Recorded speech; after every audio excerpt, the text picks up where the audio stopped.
Paper की हम बात करें तो जीके है पेपर के लेवल की, सीधी सी बात पटवारी के बेस पे बात करूंगा। थोड़ा सा आ जाइए सारे साथी लाइव, आजो आजो फटाफट। पेपर के लेवल की बात करें, कैसा पेपर आएगा सर, है ना, ये आप लोग सोच रहे होंगे। हमने पटवारी की तैयारी की, सीईटी की तैयारी की, पिछले 1 साल से आप लोगों को मैं जम के पढ़ा रहा हूं, तो अब कोई टेंशन लेने वाली बात है नहीं। जीके है, चाहे राजस्थान का है, चाहे आपका ज्योग्राफी है, चाहे इंडिया है, वर्ल्ड है, राजस्थान की ज्योग्राफी है, इकोनॉमिक्स वाला पार्ट है, जो है राजस्थान की इकोनॉमी वगैरह सर्वे वाला पार्ट है, ये सब सामान्य आने वाले हैं जो आपके दे रखे हैं वो वाले, मतलब सीधे सीधे आपने जो कंटेंट पढ़ रखा है उसमें से। लेकिन करंट अफेयर्स अभी तो जैसे 4th ग्रेड के अंदर 50% थोड़ा टिपिकल दे दिया, तो जनवरी से सितंबर तक का करंट अफेयर्स आपको पढ़ना है, जनवरी से सितंबर तक का करंट अफेयर्स पढ़ना है, उसमें भी जुलाई, अगस्त और सितंबर, लास्ट के 3 महीने पे ज्यादा फोकस करना है। इंडिया, वर्ल्ड, राजस्थान तीनों आपके सिलेबस में है। मैथ्स की बात करें, मैथ्स आपके 24 क्वेश्चंस 30 मार्क्स थे, 24 क्वेश्चंस 30 मार्क्स के। मैथ अच्छी आएगी, लेकिन मैथ में गुरुजी किसी को आती है किसी को नहीं आती है, ऐसे भी कैंडिडेट है।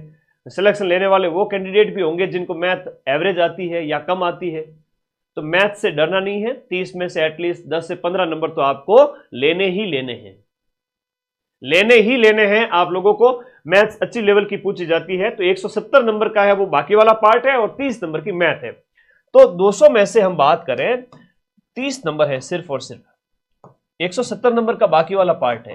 तो 170 नंबर को बढ़िया कीजिए, मैथ अपनी जैसी जिसकी है उस हिसाब से हो जाएगा, कोई दिक्कत नहीं। English on an average medium level की, जैसे ग्राम विकास अभी इसमें आपके पटवारी में थी, जैसे 4th ग्रेड में थी, तो आप कर सकते हो, थोड़ा सा अभ्यास करो। जिसको नहीं आती है फिर उसके लिए तो इंग्लिश है वो टफ हो ही जाती है, तो इंग्लिश को टफ नहीं करना है, इसकी हमने बात की। और टेस्ट तो इंपॉर्टेंट है, टेस्ट लगाते हैं नहीं और फिर कहते हैं कि सर मेरे 5वें गोले चले गए, 5वें गोले भर नहीं पाए और पेपर टाइम पे पूरा हुआ नहीं। तो एटलीस्ट 2, 4, 5 पेपर, 10 पेपर, जितनी आपकी क्षमता है उतने आप टेस्ट पेपर लगा लेवे। अब थोड़ा सा बात करते हैं सिलेबस की। जैसे सारे सब्जेक्ट है वो इक्वल है, एक तरह से देखा जाए, जैसे एक हिंदी हो गया, फिर इंग्लिश हो गया, फिर मैथ्स हो गया, फिर जीके वाला पार्ट है, फिर आपका ज्योग्राफी वाला 5-6 नंबर पे ये सब्जेक्ट हो गया, 7 पे ये हो गया, 8 पे ये हो गया। ऐसे हम अगर डिवाइड करें तो थोड़ा समझे इस बात को। हिंदी के 24 प्रश्न आएंगे आपके 30 नंबर के, इसमें आप पूरे में से पूरा स्कोर कर सकते हो, इवन 90% तक स्कोर कर सकते हो। बताओ मुझे कोई दिक्कत? तो आपको बढ़िया स्कोर करना, 20+ क्वेश्चन सही करके एटलीस्ट आपका 25 से 30 के बीच का स्कोर इसमें करना ही करना है। ये आपका बहुत बढ़िया है, मैं खुश हूं आप लोगों से कि ये आपका बहुत बढ़िया है, बहुत बढ़िया है। हिंदी में आप बहुत बढ़िया स्कोर करोगे। चलिए आगे आइए सर, इंग्लिश की बात करें। इंग्लिश में 50% अच्छा स्कोर कर सकते हो। इंग्लिश में सामान्य चीजें पूछी जाती है, कई बार थोड़ा सोचना पड़ता है, ऑप्शन में ही पता चल जाता है। 4th ग्रेड में इंग्लिश में 50% से ऊपर स्कोर किया जा सकता है, इवन जिसका बढ़िया है वो 80 से 90% भी स्कोर करेगा। तो 50 नंबर की भाषा है। भाषा की बात करें, हिंदी और इंग्लिश आपके 50 अंक की है, और मैं चाहता हूं कि 50 में से आप 40 से 45 का स्कोर करें, है ना, 40 से 45 का स्कोर करें, ये आपका जन्मसिद्ध अधिकार है। फिर बात आती है मैथ्स की। मैथ्स के अंदर आपके 24 क्वेश्चंस आएंगे, और मैथ थोड़ी सी बड़ी है, मैथ थोड़ी सी बड़ी है, पटवारी की तुलना में ज्यादा बड़ी भी है और थोड़ी टिपिकल भी है। मैथ के 24 क्वेश्चंस, और 24 क्वेश्चंस की हम बात करें तो 24 प्रश्न होते हैं आपके 30 नंबर के। एक प्रश्न कितने नंबर का है सर बता दो, वो भी बता दो, तो वो भी बता दो। हर एक प्रश्न है 1.25 नंबर का है, और हर एक नेगेटिव मार्किंग और हर एक गोला अगर आप खाली छोड़ देते हो 5वां विकल्प, तो वहां पर 0.41 कट हो जाएंगे। ये भी ध्यान रखें। जैसे 4th ग्रेड के अंदर 0.55 था और यहां पर 0.41 है, यानी 0.40, तो यानी कि जो नेगेटिव मार्किंग वो है इस तरह से। एक प्रश्न है वो 1.25 नंबर का है, 1/3 नेगेटिव है। 1/3 नेगेटिव में अगर ज्यादा नेगेटिव कर लिए, 10 की जगह जिसने 15 कर लिए वो बाहर हो जाएगा, 15 की जगह जिसने 20 नेगेटिव कर लिए वो बाहर हो जाता है, कई बार ऐसे होता है चांस। तो नेगेटिव कम से कम करना है। इन 120 प्रश्न में से आप 100 अटेम्प्ट कर रहे हैं, 95 अटेम्प्ट कर रहे हैं, पेपर के लेवल के अकॉर्डिंग 105 अटेम्प्ट कर रहे हैं, 90 अटेम्प्ट कर रहे हैं अपनी क्षमता के अनुसार, लेकिन नेगेटिव की रिस्क है वो 5 से 10 प्रश्नों से ज्यादा नहीं लेनी लास्ट में कि सर गुरुजी मैं थोड़ी और रिस्क लेना चाहता हूं या चाहती हूं 80-85 के बाद में, तो 10 प्रश्न और एक्स्ट्रा ले सकते हो, 95 कर दिए, जनरल ओबीसी वाले बच्चे 100 के लगभग चले गए, उसके बाद रिस्क नहीं लेनी है।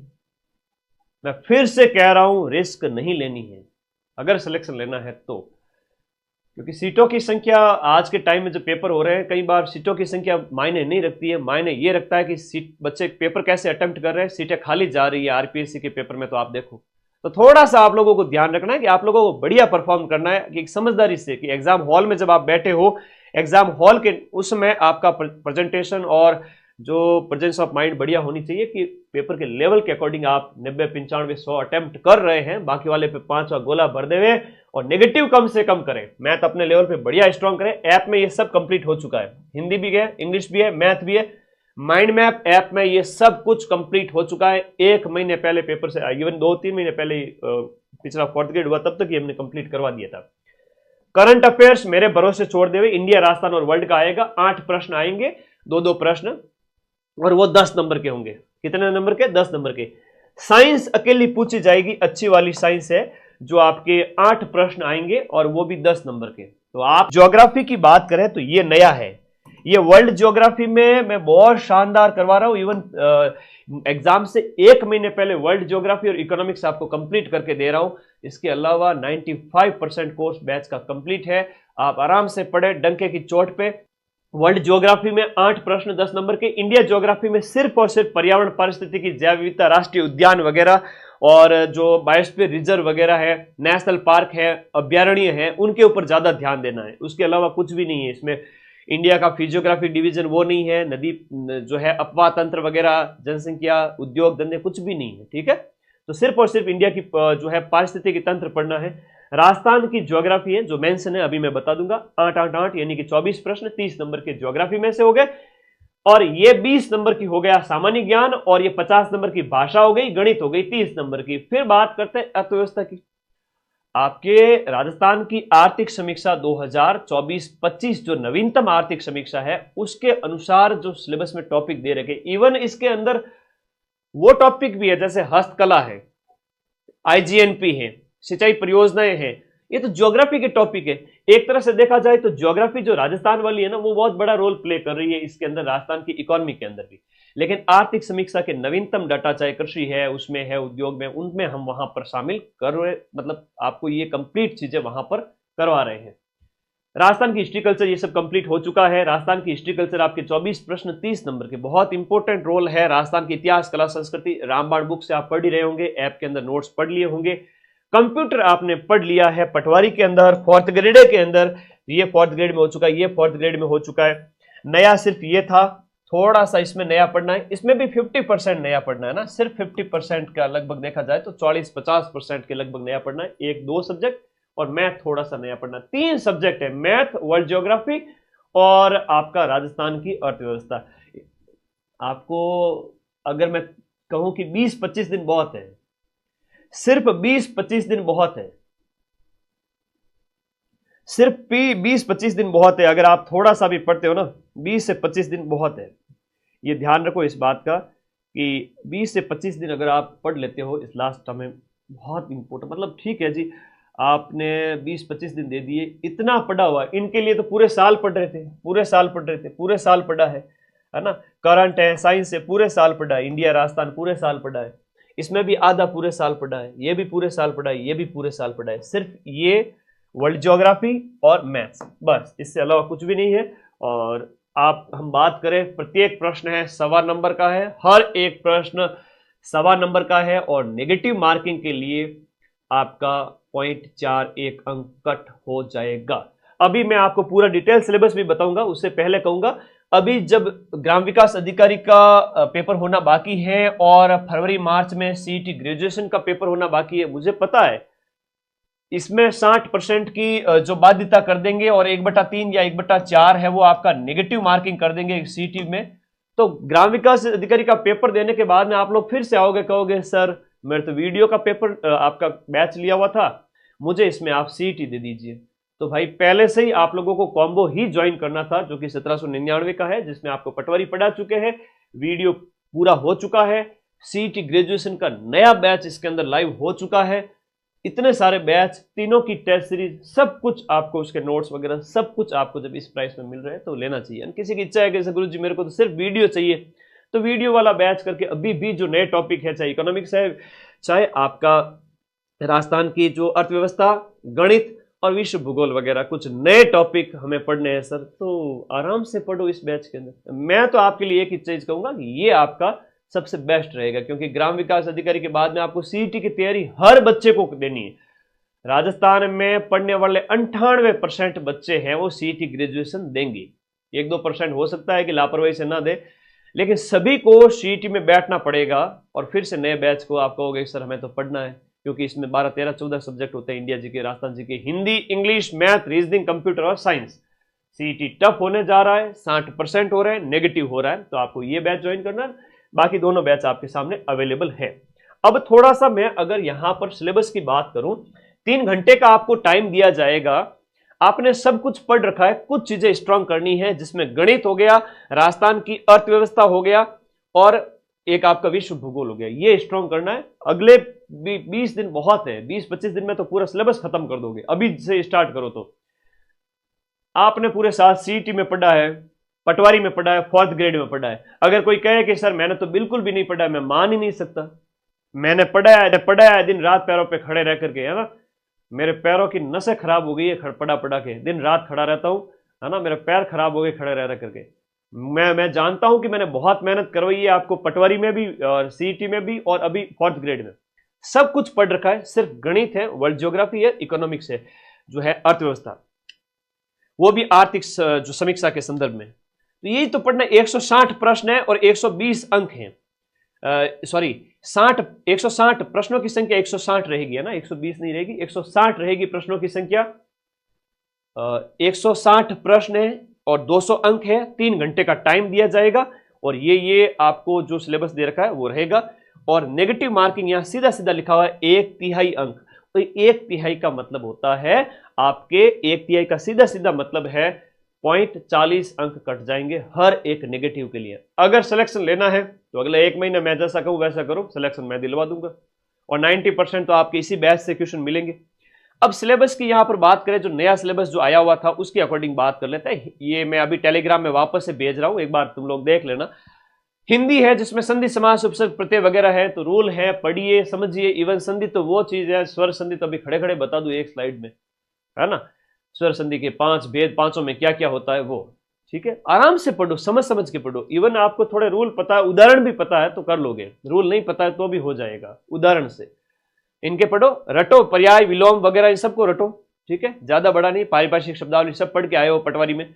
अंग्रेजी की बात करें तो क्वेश्चन बेस्ड ऑन ग्रामर पूछी जाएगी और आपका पैराग्राफ आएगा, एक पैसेज आएगा जिसमें से आपको प्रश्नों के उत्तर देने हैं, जो आपके 20 अंक यानी कि आपके 16 क्वेश्चंस जो पूछे जाएंगे उसमें से 5-7 तो पैराग्राफ के आएंगे। एक पैसेज दे देंगे और उस पैसेज से आपको आंसर देने हैं। मैं फिर से कह रहा हूं, अंग्रेजी में नंबर कबाड़ने हैं तो पैसेज का अभ्यास करो। आप सभी साथी नौकरी ले लो, मेरे भाई बहनों, सब आप नौकरी ले लो प्लीज। इसके लिए पैसेज हम यूट्यूब पे भी करवाएंगे, लेकिन अभी आप अभ्यास करो। कैसे होगा? यूट्यूब पे तो लास्ट के 7-8 दिन मिलेंगे, मैं फिर से कह रहा हूं, क्योंकि अभी दीपावली भी आएगी। पिछले 6 महीने से घर नहीं गया हूं, फैमिली से सबसे दूर ही रहता हूं, अकेला तुम लोगों को पढ़ाने के लिए। तो अभी 3 एग्जाम बैक टू बैक हुए, तो दीपावली पे थोड़ा 5-7 दिन थोड़ा रेस्ट करेंगे, फिर तुम्हारे लास्ट 7-8 दिन में रिविजन करवाएंगे। उससे पहले एक पैसेज लीजिए, पैसेज के पहले प्रश्न पढ़ें। हमारे गुरुजी जो बचपन से हमें सिखाते आ रहे हैं कि पहले प्रश्न पढ़ें और फिर पैसेज के अंदर जाएं, उन ढूंढें उन प्रश्नों को, कहां कहां आ रहे हैं वो प्रश्न, क्या इसका उत्तर हो सकता है, सीधे मिलान करें और आंसर निकालें और अपना नंबर पक्का करें। तो आधे प्रश्न तो आपको देख लो इसके आएंगे, 5-7 क्वेश्चन तो आपके इसके पैसेज के। गणित में ये सब कुछ ऐप में कंप्लीट हो चुका, ईच एंड एवरीथिंग ऐप में कंप्लीट हो चुका है। 2 से 3 टीचर मैंने लगा के पढ़ा दिए, जहां पर दशमलव, भिन्न, प्रतिशत, अनुपात, समानुपात, औसत वगैरह ये सब आप पढ़ चुके हो पटवारी में। आधे तो पटवारी में पढ़ के आए हो, है ना, ब्याज वाले पढ़ के आए हो। ये थोड़ा सा बहुपद के गुणनखंड वगैरह, बहुपदों के जो आपके महत्तम, समापवर्ती वगैरह, लघु, एलसीएम वगैरह ये है, 2 चरों वाले रैखिक समीकरण है, केंद्रीय प्रवृत्ति के माप, इसके प्रश्न भी अच्छे पूछे जाएंगे, माध्य विचलन वगैरह। थोड़ा उलझो, अभ्यास करो, हो जाएगा आपका, है ना, अच्छे नंबर लेके आओगे। मैं कहूं कि ये जो 30 नंबर की गणित है, इसमें से 15 अंक मिनिमम हर बच्चा ला सकता है, थोड़ा सा अभ्यास तो कीजिए। करंट अफेयर्स में अंतरराष्ट्रीय भी है, राष्ट्रीय भी है, राज्य भी है, तीनों तरह का करंट है। इसकी मैंने यूट्यूब पे क्लासें करवा रखी है, नोट्स टेलीग्राम पे दे दिए, उन्हीं को बार बार रटो, हेडिंग पढ़ो, एटलीस्ट हेडिंग तो रट लो ताकि 10 में से 10 आ जाए। और करंट एक ऐसी चीज है जहां कठिन भी दिया जा सकता है, तो आप 10 में से कम 7-8 का तो टारगेट लेके चलो, ठीक है। वो अपने बैच से मिल जाएंगे, अपने यो फ्री कंटेंट देर का उसमें से।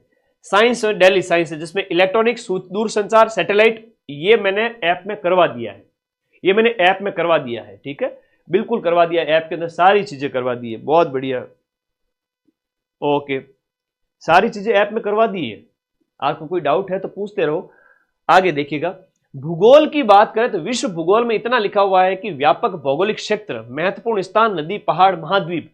अब महाद्वीप दे रखा है तो मैं महाद्वीप और महासागर दोनों करवाए ऐप के अंदर। फिर महत्वपूर्ण स्थान, नदियां, पहाड़, विश्व के प्रमुख नदियां, विश्व के प्रमुख पहाड़, ये सब महाद्वीप के अंदर हो जाता है, तो अलग से इसको एक्स्ट्रा पढ़ने की आवश्यकता नहीं है, लेकिन फिर भी मैंने अलग से करवाया है ऐप के अंदर। मैं इतना कह सकता हूं कि कोई विद्यार्थी ऐप में जाके 20 से 25 दिन नोट्स पढ़ ले ग्राम विकास अधिकारी के, और पूरे साल भर पढ़ता आया हुआ है, उसका सिलेक्शन श्योर है। आगे राजस्थान की जो है, राजस्थान का भूगोल है, उसमें दे रखा है, जो हम पढ़ते आते हैं लंबे समय से, राजस्थान का भौगोलिक परिदृश्य वगैरह, भौतिक प्रदेश, वनस्पति, मिट्टी, सब कुछ है इसमें। भारत का पर्यावरण और वन्य जीवन और पारिस्थितिकी तंत्र, इसमें सिर्फ और सिर्फ पर्यावरण के संबंध में पढ़ना है, इसके अलावा कुछ भी नहीं पढ़ना है। पिछला पेपर भी आप देख सकते हो। राजस्थान के संदर्भ में कृषि और आर्थिक विकास, राजस्थान की अर्थव्यवस्था आर्थिक समीक्षा से पढ़नी है, खाद्य और व्यावसायिक फसलें वगैरह, नवीनतम डाटा, उद्योग वगैरह के, वृहद और सिंचाई घाटी, वृहद सिंचाई और नदी घाटी परियोजनाएं, ये सब तो भूगोल का टॉपिक है, राजस्थान भूगोल का सब कुछ पढ़ाया हुआ है पटवारी में। और बंजर विकास कार्यक्रम है, इन IGNP है, उद्योगों का विकास है, कच्ची सामग्री आधारित उद्योग और खनिज, ये खनिज आधारित उद्योग और उसके बाद में प्रमुख उद्योग जो खनिज आधारित वगैरह है, और ये फसलें वगैरह, ये सब तो पटवारी में पढ़ाया हुआ है।